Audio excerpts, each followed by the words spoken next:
Doctor Sivakumar, MBBS, MD paediatrics, doctor Siva child care and vaccination centre. நீங்க உங்க குழந்தைங்களுக்கு ரொம்ப ஸ்கிரீன் டைம் கொடுத்துட்டு இருக்கீங்க. நம்ம அதிக ஸ்கிரீன் டைம் கொடுக்கறதுனால குழந்தைக்கு என்ன நடக்கும்னு எப்பாவது யோசிச்சிருக்கீங்களா?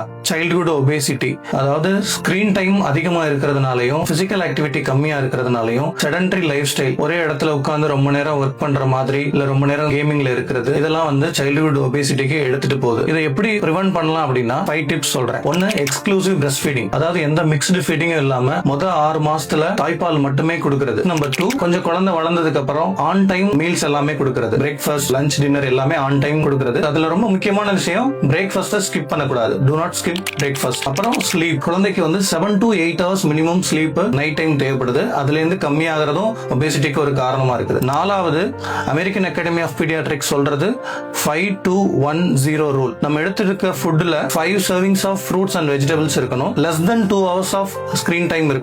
ஒன்னுங்கிறது என்னன்னா மினிமம் 1 hour பிசிக்கல் ஆக்டிவிட்டி இருக்கணும். 0ங்கிறது ஸ்வீட் அண்ட் பெவரேஜஸ் இருக்கவே கூடாது அப்படின்னு AAP சொல்றாங்க. 5வது டிப் என்னன்னா லைஃப் ஸ்டைல் மாடிஃபிகேஷன். இது எல்லாமே கலந்து நம்ம பண்றதுனால ஒரு குழந்தைக்கு வர ஒபேசிட்டியை பிரிவென்ட் பண்ணலாம்.